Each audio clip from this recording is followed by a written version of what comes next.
You've tuned in to Tech Society, Perth's foremost podcast on tech and business, hosted by technical founders of Ninja Software and whiskey enthusiasts Alex Dunmo and John Nguyen. Today we'll be exploring societal collapse and the recent trend of Silicon Valley billionaires in forming a plan B, burying bunkers in New Zealand and buying weapons, getting laser eye surgery. How does it all connect? And today in John's Tech Bench, John is going to talk about amateur radio and CB radios, which definitely ties into our societal collapse theme.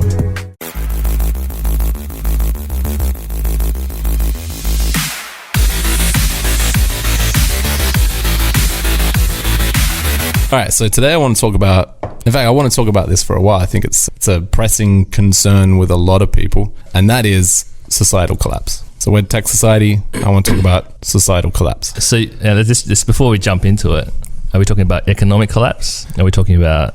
So I think we're already in economic collapse. I think COVID-19 has brought upon economic collapse where we are treating the symptoms. So governments are putting money out there to keep things going, but I would say this counts as societal collapse. I think UK just announced they're in the biggest recession they've had for a long time. Oh, that sounds like economic collapse to me. Yes. You're talking about...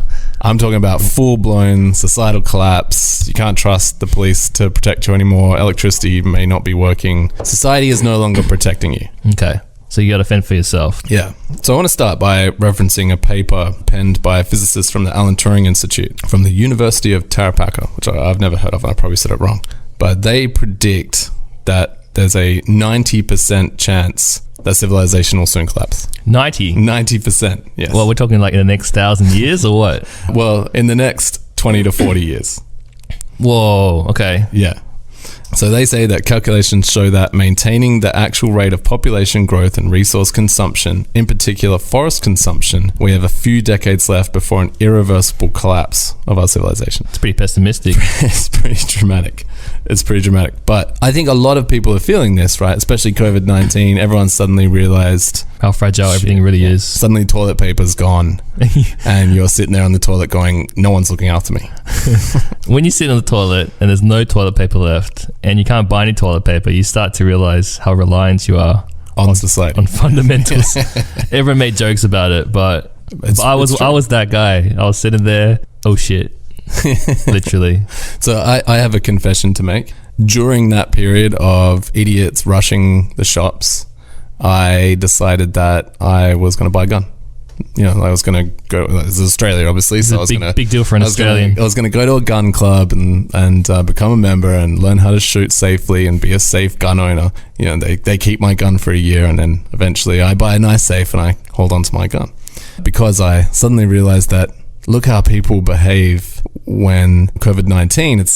It's minor. It's kind of trivial, really. The world's gone through worse. We've gone through worse in the last 100 years. And people acted like idiots. So, surely that was just the media overplaying behaviors. No, but everyone went, I'm going to buy every single fucking toilet roll I see.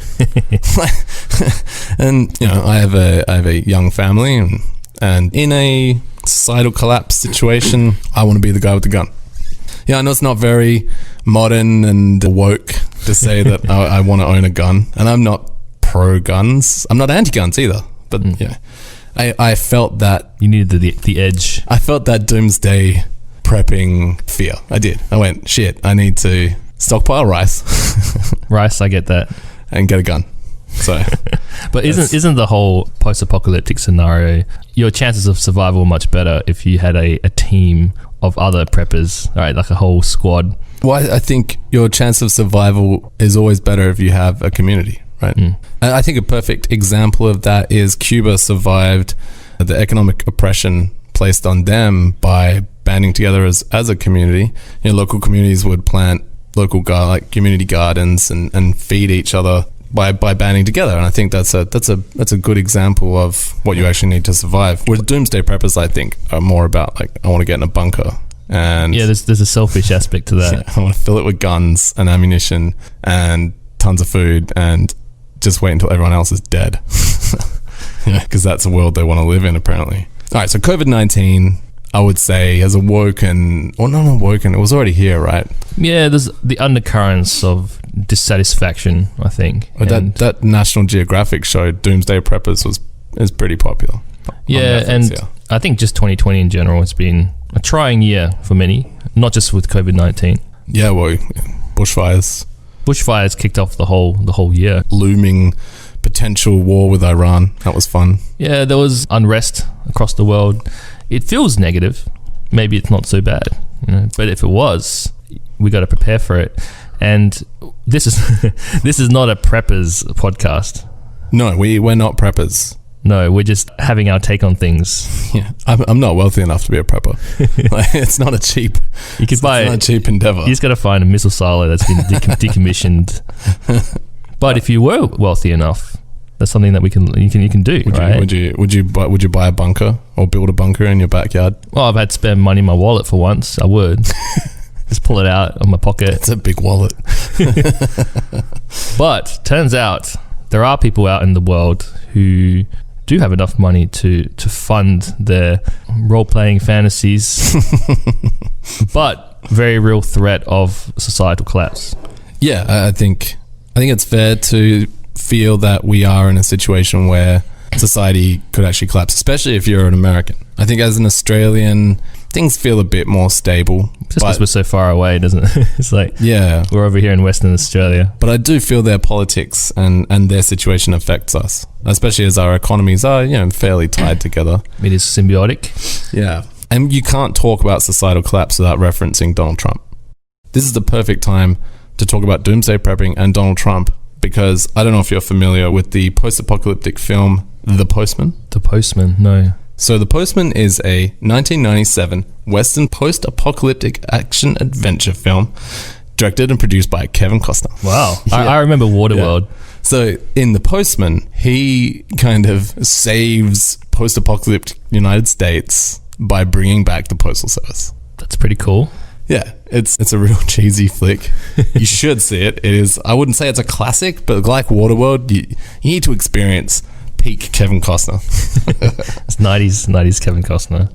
So to go back to societal collapse, in contrast with the film The Postman, Donald Trump is now essentially trying to kill the Postal Service. The USPS. Yeah, which, considering how important the USPS is for the economy, for people receiving medications, and, number one, and the reason why Donald Trump is trying to kill it, postal votes. So I think it's fair if you're a US citizen right now to be worried. There's a large percentage of the population who aren't worried though. So, well, the thing is, the internet citizen to represent the US, they're the ones that we see, right? There's a whole community of less well-connected individuals. I think they're still full of fear though, maybe for the wrong reasons. I'm sure there's a lot of scared white people in the United States who are thinking that the Black Lives Matter protests are some kind of impending race war, that's going to upset their fragile little lives. Surely just exaggeration and media overplaying the threat, I'm of the opinion that society is a bit more resilient than you think, though I do recall that all great empires do fall eventually over history. I'm not a history buff. But I guess you want them to fall like the British Empire has, gracefully as possible, but still relevant. Yeah, doing their best to not be, but yeah. Before we continue this podcast, here's a message from our sponsor. We believe that you can create art and beauty with technology. We think big.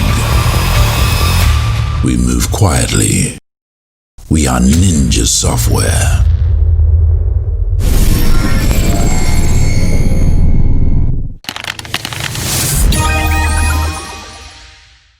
All right, so let's talk about Steve Huffman, who, for people not in the know, is a co-founder of Reddit in his mid-30s, worth apparently around $600 million, so doing quite well. Now, he is a outspoken doomsday prepper, and he's a part of a big culture in Silicon Valley, millionaires and billionaires, for doomsday prepping. Yeah, it turns out there's a huge community of tech billionaire preppers.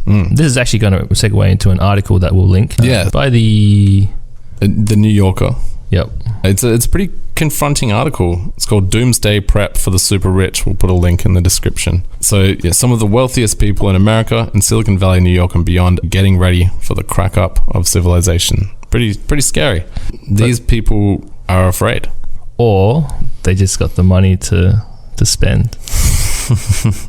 I think a lot of the tech billionaires in Silicon Valley, very fad driven, you know. So an interesting thing that was pretty constant in this article was laser eye surgery. So all of these doomsday prepper millionaires had glasses most of their life and then decided they would go fix their eyes because they were worried about glasses not being available. Turns out in the apocalypse, optometrists aren't available. Yeah, it's not an essential service.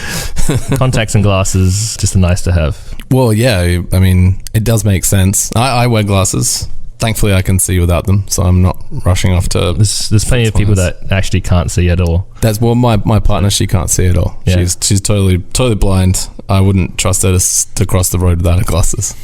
So maybe I should get her eyes fixed so that we will survive the pending collapse of civilization. There's a bunch of other people on this article. It's a long article, but there's people from Facebook, people from Yahoo, people from Reddit that we've mentioned already, and from the finance industries. Yeah, hedge fund managers. Yep. There's a huge community of people who are preparing for the unpreparable for the normies, and a lot of it's actually shifting over to New Zealand. Yeah, they're buying houses in New Zealand, right? Yeah, that is so weird. But it's like, it's weird when you think, but when you think about it, it makes sense. Like, New Zealand is a nice corner of the world, usually not on some maps, but people buy houses in New Zealand as a apocalyptic getaway. Isn't it strange that New Zealand has become this like doomsday contingency plan? Yeah, why New Zealand? I think a bit of it is just the distance. They speak English. They don't really get involved in, you know, military disputes, at least as far as Australia goes. Yeah, they don't have any enemies, close enemies. You know, Australia could be a good place, but you know, we have Indonesia just next to us, and Papua New Guinea, and sometimes those relationships have been a bit spotty. So it's New Zealand, then Antarctica. Yeah, probably. You know, these guys probably. I would not be surprised. It's pretty crazy. It seems to be in reaction to something, and I think the pandemic probably sped things along. Well, I think the pandemic has definitely increased wealth inequality. I mean, the unemployment figures at the moment are off the charts, and dissatisfaction. Yeah. Well, you no job, and you know the US government's not exactly stepping up to the plate, helping people survive through this period. So they're probably right to be afraid. So wealthy Americans are buying houses in New Zealand to escape the apocalypse, the destruction of the United States, the fall of society, and it's obviously having an effect on the New Zealand property market because, well, I mean, compared to Silicon Valley, they don't have as many billionaires. There's probably more billionaires in Silicon Valley than there are people in New Zealand. New Zealand's pretty small. It's a great place, though. Great place to visit. Yeah, absolutely. Now, I want to talk about this plan, this idea. So you're a billionaire, and you live in Silicon Valley or New York or LA or, you know, big city in the United States, and it happens. Society collapses. I don't know, 10 days without electricity, no signs of electricity coming back. Shit has hit the fan more than, like, to that point where you're like, I don't know when it's coming back. You've got your house in New Zealand. How do you get there? That's the problem, right? Well, how would you get there? What would you do? Well, if society was still running, I go to the airport. It's not. But if it was, let's just start from a working society. I go to the airport, take a plane. Yeah, there'll be 2 trips from America. I think we'll have to go to like Sydney, LAX, then Sydney, then New Zealand, or maybe Hawaii to Sydney to New Zealand, and everything works fine. Maybe you have to wait 3 hours in line as usual in the airports. That's pretty quick. But if shit has really hit the fan, you can't get there. Airport shut down.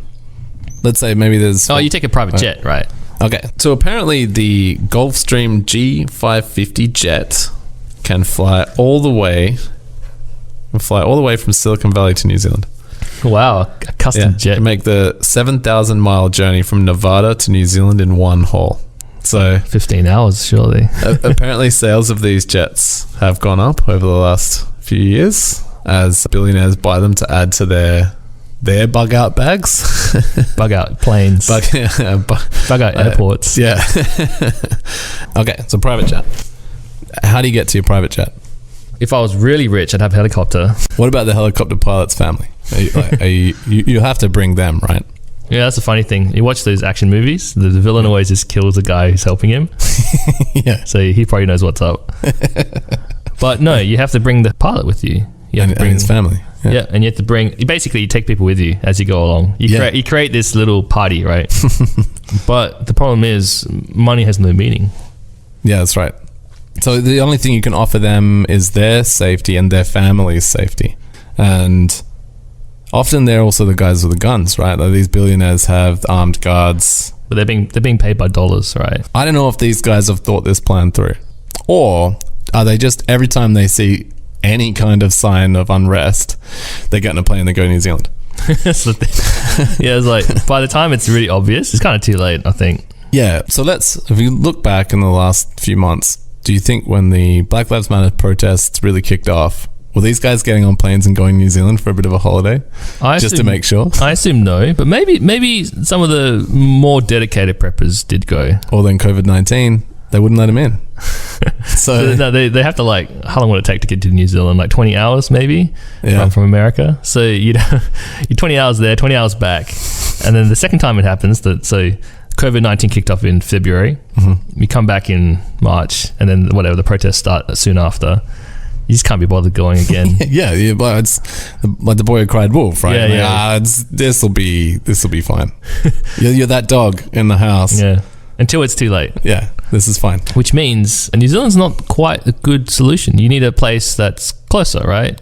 Which is why there's a lot of those decommissioned nuclear silos that people buy. Well, I think in that episode, in that article, there was one reference that is for billionaires, right? Yeah, you can actually buy space in the silo. Yeah, it's like buying an apartment. What I'm concerned about is what's so safe about that vault? It's like Fallout.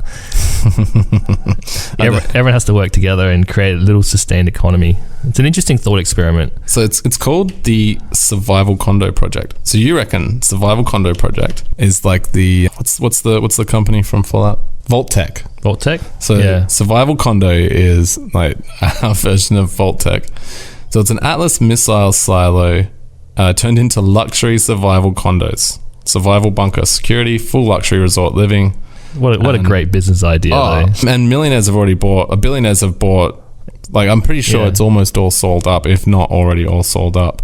So these guys are claiming that they can filter out the COVID virus. So all that means is that filters. When you enter the silo, you just got to sit in a room for 2 weeks.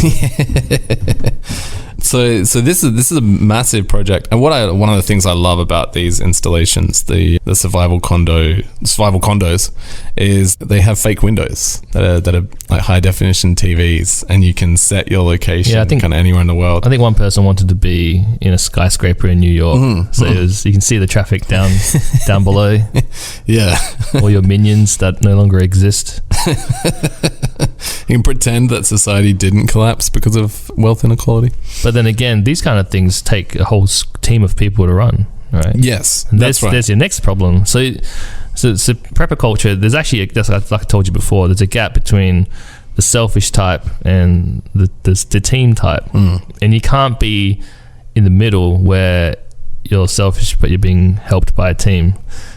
So you either have to run your own operation, or you have to really work with others. So if I had $100 million in the bank, would I build a bunker? Maybe. Bunkers are pretty cool. So yeah, it's a cool hidey hole, right? Yeah, it's fun. They have cool LED lighting. Yeah, so I'd do it because it's fun. Yeah, I would. I've always wanted to have a clubhouse that's a bunker. I guess you could turn that into somewhere you survive the apocalypse. Basically, these guys have the money to invest in their future that may happen, right? Is this a sign that wealth inequality and kind of civil unrest has gotten to that point where the people at the tops of our society are legitimately afraid? Unless they've always been like this, surely it's a... I think this billionaire doomsday prepper culture is fairly new, I think. You had the 80s with the bomb shelters. Well, that's because they were just off the end of the Cold War. Yeah, and everyone felt like you could be nuked at any point, right? But this is different. This is not someone attacking us. This is our own people, our own society, our own civilization, cracking the shits, French Revolution style, throwing the rich, eating the rich, throwing the rich onto guillotines. Thank you. Yeah, that's what they're afraid of. They're not afraid of Russia attacking or the British coming back. They're afraid of the neighbors. Yeah, well, flipping out. Are they the neighbors? Yeah, they're afraid of the people in tents down the road finally going, what the fuck is going on? And in America, I think that's fair. I think it's fair with their, I mean, what are they? The only Western nation without a government medical, what do you call that? Like government health insurance? Yeah. We're so lucky to have Medicare here. In America, they don't have that. Then they vote in political entities like Donald Trump, who they're widening that wealth inequality gap. So I think their fears are justified. But are they doing the right thing? Well, they can see they're writing on the wall, and they have the budget to protect themselves. Yeah, but why aren't they putting that energy into actually improving society? Well, on the article, there are people that are doing it. Yeah. That's where I come back with my point about the gap between the selfish and the non-selfish preppers. It's a lot of... So I've been getting into ham radio lately. Yes. Amateur radio. And one of the philosophies of ham radio is to help people in disaster. Yeah, that's right. Explain why that is from a technical perspective. Whenever there's a large event, a negative event where people die, 9/11, big earthquakes. 9/11 earthquakes, well, not bushfires. That's more of a slow burn, which turned very fast. The Boston bombings as well, and Christchurch. Yeah, the shootings. What happens is that everyone actually calls either their friends and family. They call emergency services on their phones, and the cell towers actually get backed up straight away. So what a lot of people don't realize is that things like mobile towers, internet services, they're actually... There's a limit. They're sold oversubscribed. So if everyone used them at once... You can't get through. You'll just be busy. Right? Yeah. And this happened every single time. And people don't realize this, but if society was to collapse, the cell phone towers will still operate for about 3 or 4 days. It really depends. If you've got hydropower, you probably last a bit longer than that. Yeah, but most don't. Yeah. I mean, our power in Perth would be it'd fall over pretty quickly. Well, Western Australia is even worse in terms of everything: food, water, electricity. Yeah, everything is imported. So we'd suffer as well, even worse. So yeah, infrastructure, especially communications, will fail. Not just when society collapses, but when everyone's using the phones at once. And that's where amateur radio comes in. So that's a way to communicate without infrastructure.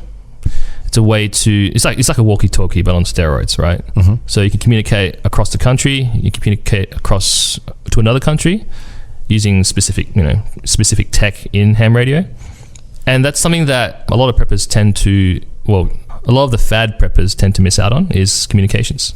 Well, they think they can just bunker down and... Yeah, but you have to call someone, or you have to ask someone for help, or you need to talk to someone who's not within shouting distance, That's one of the things that's never mentioned in these tech preppers blogs, is that they kind of have a backup habitation area. Yeah. But I mean, food and stuff, yeah, fair enough, electricity. But the whole comms thing is always skipped. But if you spoke to a true prepper, one who's been doing it for a long time, I would try and get one on the show soon. I can have a chat to him. Yeah, I think we know a few. So yeah, they will have a Radio Shack ready to talk to the world from inside their bunkers. And that's when you actually start connecting with the other preppers in this post-apocalyptic scenario. And that's where we can explore a bit further. I've got some cool tech. Tech Bench. So explain why ham radio is more reliable than all other forms of communication. Well, tomorrow, everything can stop. Cell phone towers, power, electricity, everything, right? My ham radio will still work. I can still talk to you at your place from my place. And how long can it survive on battery? So the HF radios, they're a bit heavy duty. They use 100 watts. They actually require mains power. The handhelds with the right antennas last for days. And then they're all powered by AA batteries anyway. Yep. That's why you also get solar panels, rechargeables. There's a whole, cultural preparedness that ham radio technicians have already been practicing for a century. So what got you into ham radio? Are you a prepper, a secret prepper? It's a weird journey for me. It all started with playing games. Playing games? Yeah. So I actually slowly got into playing realistic simulations of army sims and stuff. It started off with a police sim, which required comms with your, the snipers the SWAT snipers that are hanging around in the other building. It slowly went into military sims, which actually required communications with the platoon across a 10 square kilometer map. And that was actually really interesting to me. You had to speak local voice to your squad. Mm-hmm. You needed to speak radio comms to your squad leader. The squad leader needs to speak radio comms to the commander. And the commander needed to know where everyone was at all times and actually be able to coordinate people that were kilometers apart. And from there, I slowly segued into doing it for real, which is the outdoor airsoft community where you actually had teams. Okay, explain the airsoft community. So airsoft is something that's illegal in Australia, but Okay. I have played it outside of Australia. And it's basically, plastic pellets. Air-powered pellet guns. Yeah, some people take it a bit too seriously. My interest is actually, again, communications aspect of that. So you actually have teams running around. So you like LARPing I am LARPing. as a soldier. As a comms guy. Yeah, cool. And to do that, you actually need to deploy a radio repeater where multiple radios can communicate and then push it forward further. So are these guys, instead of doing the airsoft, are they doing the water gel? This is when I played overseas. So it was airsoft rifles. I haven't really looked into the hobby that much because there was less focus on the comms aspect, right? Ah, okay. So that turned into ham radio, which is now my latest interest. So have you built your own ham radio? So I have a handheld, and a lot of it's tinkering with electronics. And one of the ones I've built is an antenna, of which there's a whole discipline of antenna building that I'm still experimenting with. And I think you find that radio is something that's been around for over a century, and it's a mature technology, but people don't really know much about it. So do you believe that everyone should have a ham radio, next to their torch, in their go bag? Everyone should have a CB radio, which is citizen band, which is a pre-programmed set of frequencies that you can use to talk to people. Okay. So you go to channel 1, channel 2. Ham radios are a bit more technical. You have to know your frequencies, your wavelengths, what kind of length of wire you need to build an antenna.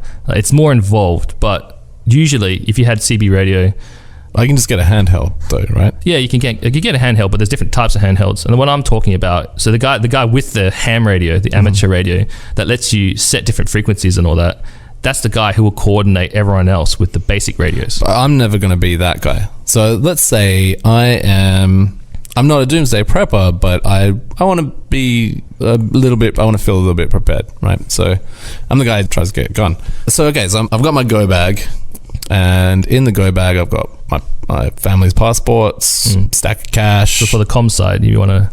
Yeah, maybe I got a few pieces of gold, some canned food, a torch, a knife, and a ham radio, right? Yeah, so you need 2 pieces of comms. 2? Yeah, so you need a radio. No. Okay.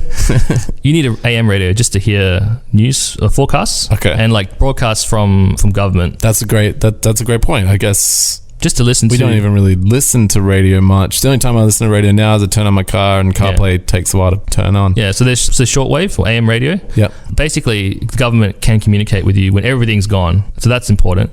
And to transmit, you need the handheld radio, which is the kind of walkie-talkie CB radio stuff.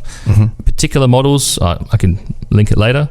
But the idea is that your AM radio is used to receive, and your CB radio is used to transmit and receive, but used to coordinate other people with those radios. So as soon as disaster strikes, you need to find out, the people closest to you. I want to find the guy with the actual radio setup, right? Yeah, and that's the thing. People need to get the radio and know how to use it. For instance, for us in Australia, CB radio, the call channel is channel 11. That's the channel you use to find someone. Channel 5 is for emergencies, and these aren't mentioned anywhere. You have to know this. Wow. So do I need a license to have one of these radios? For citizen band radio, you don't. For ham radio, you do. So that's a very big thing. Transmitting on amateur bands is like a really, really bad thing. They'll find you and they'll fine you because you're polluting the radio. But if society's collapsed, that's no longer a concern. Exactly. But at that point, you need to know how to use it, which is why I recommend CB radio, because it's already pre-programmed. You just pick it up and use it when it's time. So in general, to summarize, CB radio is easy to pick up and you don't need to really know how to use it. You just pick the channels, you kind of just talk into it and hope someone hears you. What's the average distance for CB radio? The ads on the product always tells you 5 to 10 kilometers. It's not. It's usually less based on what buildings are in the way and what antennas you're using. Yep. For a handheld ham radio, which uses different bands, different frequency bands, it can reach much further because it's a more technical reason, but the wavelengths are longer. They can go through stuff. And as you go to the larger scale base station radios, those can travel across the state. Cool. And those take a lot more energy, and so handheld ham radios require licenses to transmit. Handheld CB radios do not. So can I pick up ham radio transmissions on my CB radio? No, unless the ham radio technician has configured it to use those frequencies. Gotcha. Yep. So it's like CB radio is a subset of what can be done, and it's good for a non-technical user. Cool. So there's a website called geekprepper.com, which is quite relevant to this discussion. It has a bunch of stuff categorized into gear, skills, communications, and essentials. There's the whole communications section. There's a summary about the stuff, all the things you need to know about radio. Yep. And this is something that we'll explore in the future as well. I've done a lot of cool experiments. I'm building a little off-grid communications box to talk with my family when shit really hits the fan, using three things: data transfer at 9600 baud, which is bits per second, which is pretty slow, voice communications, and chat as well across the city when nothing else is available. It's like a mesh network for text chat. That's right. And there's also other protocols. Really cool. There's a bunch of different digital protocols, data protocols as well. One of them is called APRS, and that's basically a radio that keeps transmitting its GPS location to all the other radio operators in the city. So people can find you and know where you are as well. It's a beacon. You can do cool stuff with radio. And with all this talk about end of the world, prepper culture, at the very least, just basic disaster preparedness is something that is probably worth thinking about. So what's in your bug out bag? Just for people listening who don't know what a bug out bag is, it's essentially a bag with essential items if you need to essentially bug out. You need to leave quickly to protect you and your family. So what's in John's bug out bag? As we slowly segue into a prepper podcast just for this episode, so there's two types of bags actually. The BOB, the Bob, and the INCH, which is the INCH, which stands for I'm Not Coming Home bag. Ooh. And that's a long-term movement bag. Most people don't need that bag. Right? Correct. Bug out bags are 72 hours, so 3 days. But everyone should have a bug out bag. That's right. And the specifics of a bug out bag, there's a whole culture around showing what's in your bag. I do not have a well-prepared bag. My concerns at the moment are focusing on the communication side of things. Okay. I do have a bug out bag, and I can say it's got a sleeping bag, it's got snacks in it, it's got a knife, it's got rope, it's got some fishing gear. Yeah, that's right. Batteries. There's what kind of tech have you got in your bug out bag? Right now, just the cool radio stuff, because that interests me more. I don't take prepper culture seriously in my home right now, but it's something that I'm just slowly building towards, and I'm also picking up hobbies along the way. And in this case, it's electronics. Cool. All right. But I will find out more, and as we progress through the years of this amazingly successful podcast, I think you'll find that my bug out bag will grow. Absolutely. Just for the people listening, number one thing is a CB radio. That's right. I think that is actually important, especially so your family or like your parents, they have a CB radio. You've given CB radios to your loved ones. In the however unlikely case of some kind of catastrophe, and the comms networks are down, you have a solution in place. That's right. Plus an AM radio to pick up pick up news if Emergency you need to. broadcasts. Yeah. Well, that's the ideal. Just dish them out to your family and friends so you can communicate with them. My actual focus at the moment is to be able to communicate point to point with my family across the city using a custom ham radio setup. But that's not for prepping. I'm interested in tech that doesn't involve existing infrastructure. Not because I'm a prepper, only because I want to see what's possible with the stuff I have under my control. That's cool. Yeah, and I just want to build a gigantic antenna that's directional, point it towards Balladura, where my parents live, and I want them to point an antenna back at me, and I want to just type Morse code to them with nothing in the way. You know, how cool is that? That's pretty cool. That's pretty cool. And you do voice, of course. And what about encryption? Encryption on amateur radio bands is highly illegal. Okay. It's because of noisy. It's because amateur radio bands are for experimenting and for this in the spirit of openness. Not point-to-point communication. That's right. However, that doesn't stop me from building everything without encryption and having a flag that enables it when I need it. Not that I'm doing that, in case the authorities are listening. Yeah, that's cool. Okay. In conclusion, on this kind of segue into radio, just have a communication strategy. And it's not just the tech, it's also the people as well. You need to know who you can give it to. You need to just agree beforehand what frequencies you're using, what channels you're using, a place to meet. Just be aware of the repeaters that are around the city. Just basic preparedness. And it's also pretty fun. Tech Bench. So, in conclusion, prepper culture is pretty cool. And a booming industry. Yeah, and a lot of people that can afford it are jumping into it. Yep. And then the Silicon Valley elite picking it up in a bigger way than anyone else. And I want to know what you guys think, the people that are listening to this right now. Yeah, does it worry you that Silicon Valley billionaires think they need a plan B? And what's in your bug out bag? Yeah, tell us what's in your bug out bag. Or if you have any questions about what you should put in your bug out bag, let us know. You've made it to the end of another episode of Tech Society. On this day, in 2004, Google IPO'd, selling over 22 million shares at a starting price of $85. They closed that day at $100.34. So if you'd bought 100 shares at $85 each, which is $8,500, and you sold them today, you would have made $143,000. There you go. That IPO obviously created many instant millionaires and a few billionaires. All right, this is Tech Society signing off. I'm John. And I'm Alex. Thank you for listening. Make sure you head over to our website, techsociety.fm, and sign up to our newsletter. All right, everyone. See you later. Bye.